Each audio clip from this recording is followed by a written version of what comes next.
तो सतयुग में भगवान का रंग है सफेद, त्रेता में लाल और द्वापर में श्याम, मतलब नीला श्याम घनश्याम। सतयुग में भगवान है हंस, त्रेता में है यज्ञ और द्वापर में है कृष्ण। सतयुग में भगवान की प्राप्त करने की विधि ध्यान, त्रेता में क्या ज्ञानी बन गए आप, त्रेता में यज्ञ।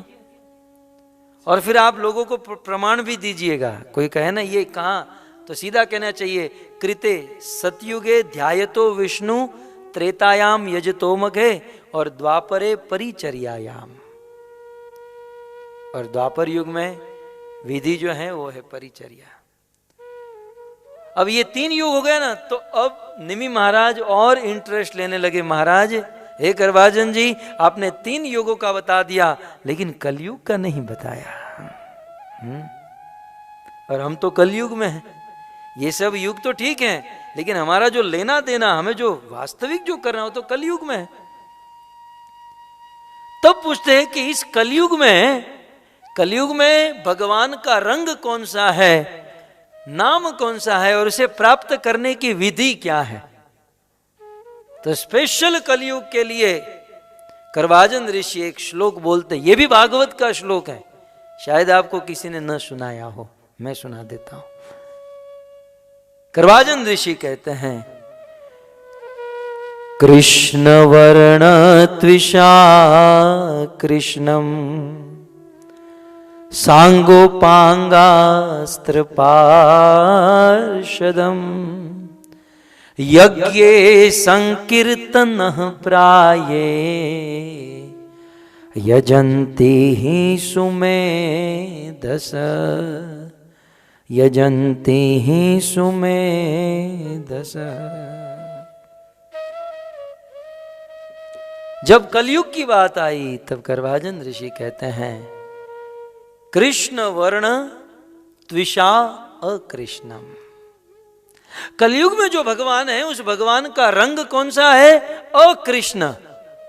त्विषा, त्विषा माने रंग, अंग कांति।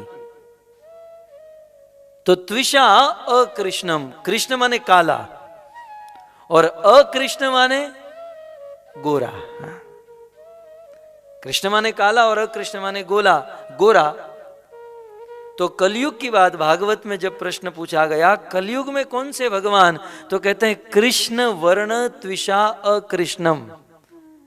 उस भगवान का वर्ण, उस भगवान का की त्विषा रंग अकृष्ण गोरा होगा, वह गौर वर्ण के होंगे। आपको यह संस्कृत का श्लोक समझ में आ रहा है?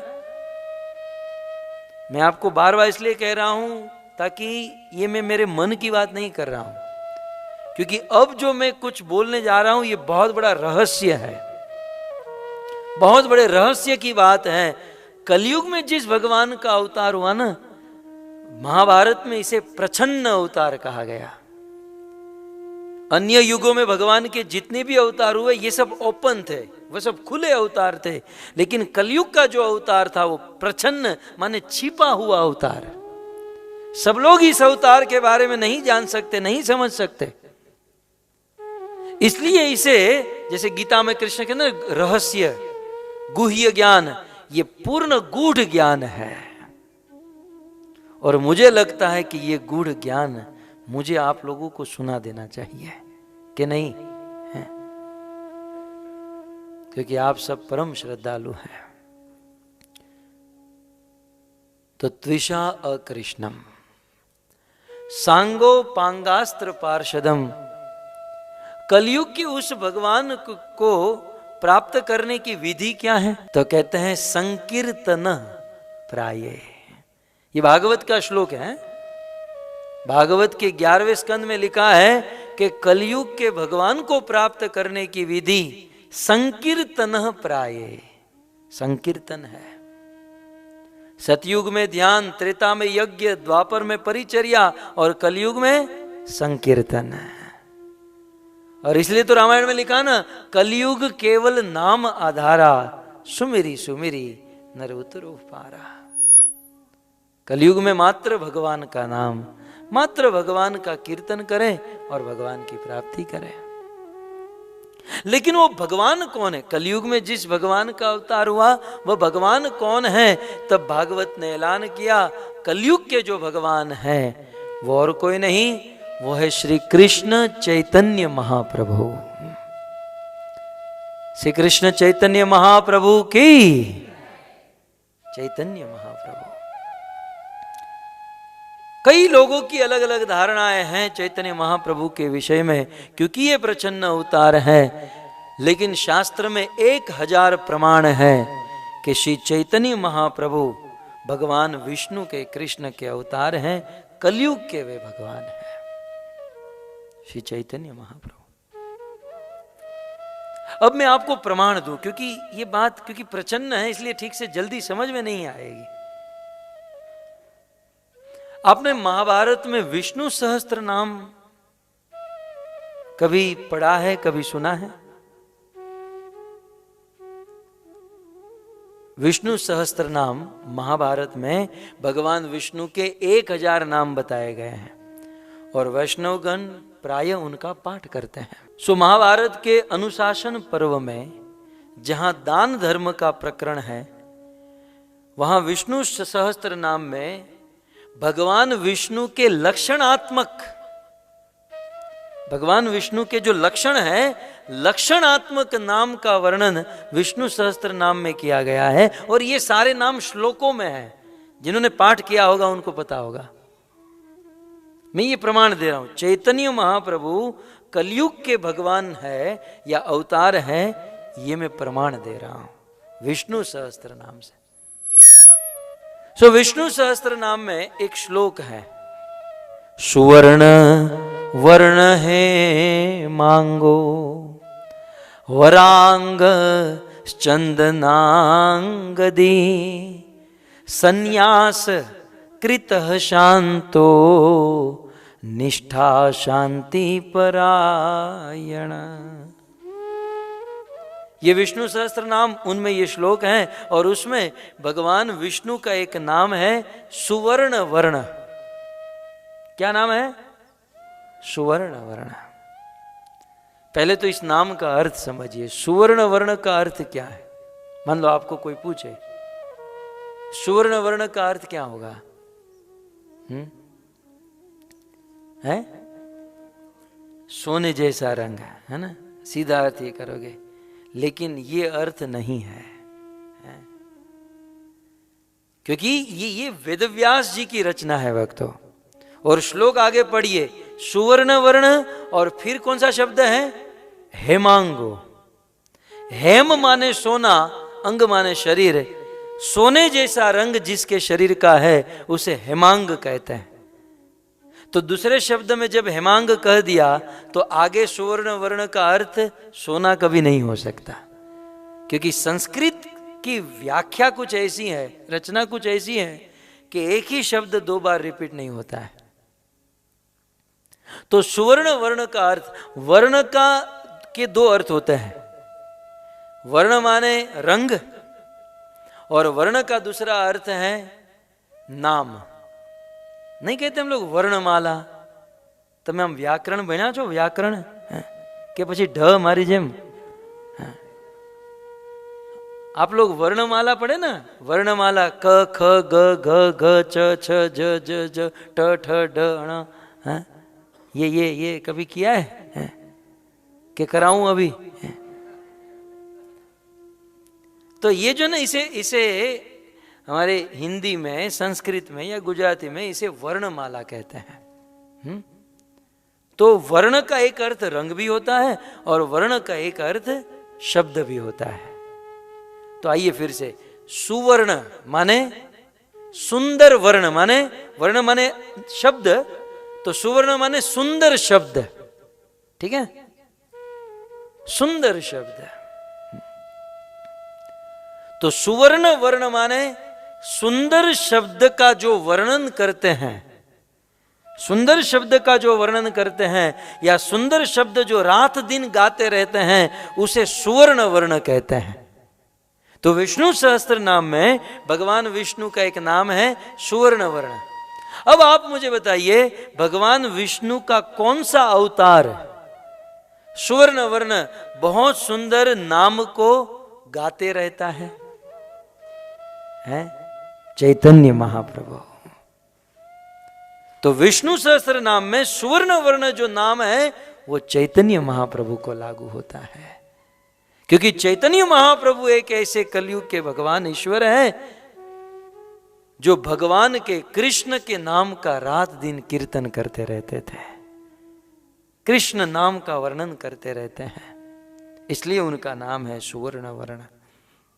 क्योंकि महाप्रभु चैतन्य महाप्रभु और विष्णु में कोई अंतर नहीं, इसलिए भगवान विष्णु को सुवर्ण वर्ण कहते हैं। तो एक हुआ, दूसरा हुआ हेमांगो।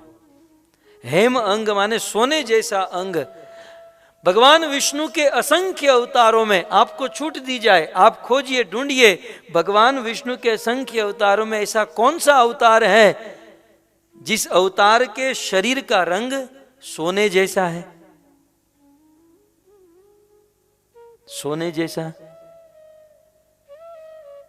आप बहुत बहुत रिसर्च करोगे ना तो यही पाओगे, क्योंकि ये रिसर्च की गई बात है कि भगवान विष्णु के अवतार में एक ही अवतार ऐसा है जिसके शरीर का रंग सोने जैसा पीला है, और वो है चैतन्य महाप्रभु।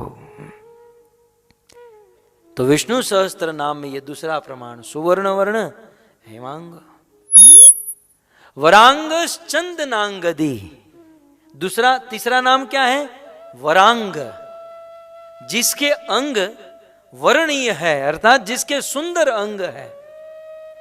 यह भी चैतन्य महाप्रभु के लिए उनके अंगों की सुंदरता शास्त्र में वर्णन की गई है।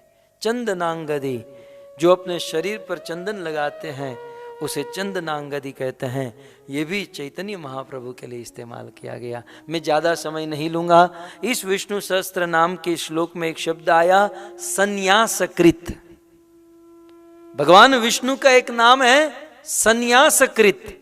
अब आप मुझे बताइए, भगवान विष्णु के असंख्य अवतारों में ऐसा कौन सा अवतार है जिसमें भगवान विष्णु ने संन्यास लिया हो?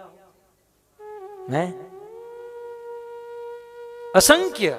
भगवान विष्णु के मूल 10 अवतार, उससे आगे बढ़ोगे तो 24 अवतार, और असंख्य अवतारों में भगवान विष्णु का एक ही अवतार श्री चैतन्य महाप्रभु, जिसमें उन्होंने संन्यास ग्रहण किया, संन्यासकृत। सो इस प्रकार महाभारत के, भागवत का प्रमाण मैंने दिया, महाभारत के अनुसार भी श्री चैतन्य महाप्रभु साक्षात भगवान है। अब ये केवल भागवत और महाभारत ही नहीं भक्तों, समस्त उपनिषद, समस्त वेद, समस्त शास्त्र पुराणों में यह सिद्ध किया गया है। मैं कुर्म पुराण की बात करूं, व्यास मुनि ने 18 पुराण लिखे, उनमें से एक है कुर्म पुराण। कुर्म पुराण में व्यास मुनि लिखते हैं, कलिना दह्यमानानाम उद्धराय तमुभूताम। कलयुग में धधकते वाले, जलने वाले, दुखी दग्ध जीवों का उद्धार करने के लिए जन्म प्रथम संध्यायाम, कलयुग की प्रथम संध्या में, अर्थात कलयुग के प्रारंभ में, भविष्यति द्विजालये, किसी ब्राह्मण के घर पर श्री चैतन्य महाप्रभु का जन्म होगा। भगवान कृष्ण के अवतार स्वयं भगवान श्री कृष्ण चैतन्य महाप्रभु के रूप में जन्म लेंगे। यह कुर्म पुराण में लिखा गया है। और आगे बढ़े गरुड़ पुराण। गरुड़ पुराण तो आप सब जानते हैं, खास करके जब किसी की मृत्यु होती है ना, तब गरुड़ पुराण बिठाया जाता है। सो गरुड़ पुराण में लिखा है, ये गरुड़ पुराण आप जानते हैं भगवान विष्णु के मुख से निकला है। एक दिन गरुड़ जी, जो भगवान विष्णु के वाहन हैं, भगवान विष्णु के पास आए, निवेदन किया कि प्रभु मरण धर्मा मनुष्यों के लिए कुछ अच्छी शिक्षा आप दीजिए।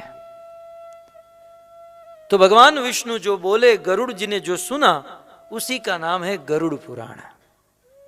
तो वक्ता भगवान स्वयं है, इसलिए गरुड़ पुराण में स्वयं भगवान विष्णु ने क्या कहा, अहम पूर्णो भविष्यामि। आप गरुड़ पुराण पढ़कर देख लीजिएगा। स्वयं भगवान विष्णु कहते हैं, अहम पूर्णो भविष्यामि युग संधो विशेषतः। हे गरुड़, मैं भविष्य में, भविष्य तो बहुत लंबा होता है ना, तब गरुड़ जी ने पूछा कौन से भविष्य में? तो कहते हैं युग संधो, 2 युग की जब संधि होगी, अर्थात द्वापर का अंत और कलयुग का प्रारंभ, इस संधि में मेरा जन्म होगा। भगवान विष्णु कहते हैं मैं जन्म लूंगा। तब गरुड़ ने पूछा कहां जन्म लोगे? ऑरलैंडो में, अमेरिका में? कहां जन्म कहां लोगे? तो क्लियर गरुड़ पुराण में लिखा है अहम पूर्व भविष्यामि युग संधो विशेषत, और कहा मायापुरे नवद्वीपे। ये गरुड़ पुराण का शब्द है। मायापुरे नवद्वीपे भविष्यामि शची सुतः। शची देवी के पुत्र के रूप में, जैसे कृष्ण का जन्म यशोदा के घर पर, देवकी के घर पर, राम का कौशल्या के घर पर, वैसे कलयुग में मैं शची माता के गर्भ से जन्म लूंगा, नवद्वीप मायापुर बंगाल में। गरुड़ पुराण। तत्पश्चात आप लोग देवी भागवत की कभी कथा सुने होंगे। शायद देवी भागवत बोलने वाले ने यह न सुनाया हो, समय न रहा हो। देवी भागवत का यह श्लोक है, उमा महेश्वर संवाद में यह श्लोक आया है। देवादिदेव महादेव यह श्लोक अपने मुख से कहे, यह शिव जी का वचन है। और शिव को कौन नहीं मानता? जो शिव को नहीं मानता हम उनको नहीं मानते। शिव जी देवी भागवत में अपनी पत्नी पार्वती से कहते हैं नाम सिद्धांत संपत्ति प्रकाशन परायण। हे पार्वती, नाम और सिद्धांत, भक्तों इस संसार में सबसे बड़ी 2 संपत्ति है। मेरे रोंगटे खड़े हो रहे भक्तों। ये डॉलर, ये रुपया, पैसा, ये कोई संपत्ति नहीं। 2 संपत्ति, सबसे बड़ी संपत्ति शिव जी के नजर में, शिव जी के मत से 2 सबसे बड़ी संपत्ति है। एक है नाम, हरि नाम, और एक है सिद्धांत, शास्त्रों के सिद्धांत। कई बार हम लोग कथाएं तो सुनते हैं, लेकिन उन कथाओं में नाम महिमा या भगवत नाम की चर्चा कथा नहीं होती। या कथा तो सुनते लेकिन सिद्धांतों की बात नहीं होती। भक्तों कथा बहुत अच्छी है, कथा बहुत सुंदर मीठी लगती है, लेकिन कथा का जो पिलर है वो सिद्धांत होना चाहिए। सिद्धांत रूपी पिलर पर कथा खड़ी होनी चाहिए। नहीं तो इस कान से कथा सुनेंगे, यहां से निकाल देंगे, जीवन में कोई परिवर्तन नहीं मिलेगा। तो शिव जी कहते हैं नाम सिद्धांत संपत्ति, नाम और सिद्धांत की संपत्ति को लेकर प्रकाशन परायण स्वयं पूर्ण पुरुषोत्तम भगवान प्रकट होंगे। कब? क्वचित। किस रूप में प्रकट होंगे? तो सीधा लिखा है देवी भागवत में, श्री कृष्ण चैतन्य नामना। श्री कृष्ण चैतन्य महाप्रभु के नाम से लोके भविष्यति, भविष्य में कलयुग में वे स्वयं भगवान कृष्ण प्रकट होंगे। श्री कृष्ण चैतन्य महाप्रभु के नाम से, और नाम और सिद्धांत की संपत्ति को लेकर। भक्तों बात आई इसलिए कह दूं, कथा समाज में, संसार में बहुत जगह पर होती है, लेकिन आप इस्कॉन के किसी भक्त से कथा सुनोगे ना, तो एक बात अलग से आपको मिलेगी, और वो है सिद्धांत। कथा तो कथा है, लेकिन कथा के पीछे सिद्धांत क्या है? कथा के पीछे एक तत्व चलता है। वो तत्व क्या है?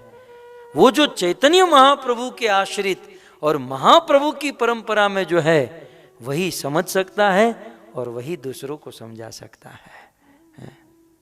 तो महाप्रभु ने कहा नाम सिद्धांत, शिव जी ने कहा देवी भागवत प्रमाण है। श्री चैतन्य महाप्रभु स्वयं कृष्ण महाप्रभु के रूप में प्रकट होंगे। आगे बढ़ते हैं और प्रमाण की ओर आगे बढ़े तो 18 पुराण में और एक पुराण है नरसिंह पुराण। कौन सा है? नरसिंह पुराण। नरसिंह पुराण में भी कहा गया कि भगवान श्री कृष्ण कलयुग में चैतन्य महाप्रभु के रूप में प्रकट हुए। कैसे? कहते हैं सत्ये दैत्य कुलाधिनाश समये सिंहोर्ध्व मर्त्यात् कृति त्रेतायाम दश कंदरम परिभवन रामेति नामा कृति। कहते हैं त्रेता में भगवान राम प्रकट और गोपालान परिपालयन व्रजपुरे भारम हरन द्वापरे। कहते हैं त्रेता में भगवान राम प्रकट होकर दशकंदर का वध करेंगे, नरसिंह पुराण में लिखा है, और द्वापर में कृष्ण गोपाल बनकर प्रकट होंगे और इस पृथ्वी का भार दूर करेंगे। और कलयुग में कलियुगे, श्लोक के अंतिम चरण में नरसिंह पुराण में लिखा है गौरांग प्रिय कीर्तन कलियुगे चैतन्य नामना प्रभु। नरसिंह पुराण। गौरांग प्रिय कीर्तन कलियुगे चैतन्य नामना प्रभु। गौरांग महाप्रभु या चैतन्य महाप्रभु के रूप में कृष्ण प्रकट होंगे और संकीर्तन आंदोलन, लोगों को संकीर्तन सिखाएंगे और आगे बढ़े। एक प्रसिद्ध पुराण आपने सबने सुना होगा, पद्म पुराण, है ना। तो श्री पद्म पुराण में भी लिखा है कि स्वयं भगवान कृष्ण कलयुग में चैतन्य महाप्रभु के रूप में प्रकट होते हैं। कैसे लिखे हैं पद्म पुराण उत्तरखंड और वैकुंठ वर्णन में लिखा है कलेह प्रथम संध्यायाम गौरांगो अहम महीतले। स्वयं भगवान कृष्ण कहते हैं कि कलयुग की प्रथम संध्या में गौरांग अहम महीतले, मैं गौरांग महाप्रभु के रूप में महीतल इस पृथ्वी पर प्रकट होऊंगा। कहां पर? तो भागीरथी तटे रम्ये, भागीरथी गंगा के तट पर मेरा जन्म होगा। भविष्यामि शची सुतः, गंगा के तट पर शची माता के पुत्र के रूप में गौरांग महाप्रभु के नाम से कलयुग में मेरा जन्म होगा। ये स्वयं भगवान कृष्ण पद्म पुराण में बताते हैं। श्लोक का प्रमाण मैंने आपको दिया। आगे चले तो ब्रह्म पुराण। मैं आपको इसलिए प्रमाण दे रहा हूं क्योंकि ये ऐसा अवतार है ना, तुरंत विश्वास नहीं होता है लोगों को, इसलिए मैं आपको असंख्य प्रमाण दे रहा हूं।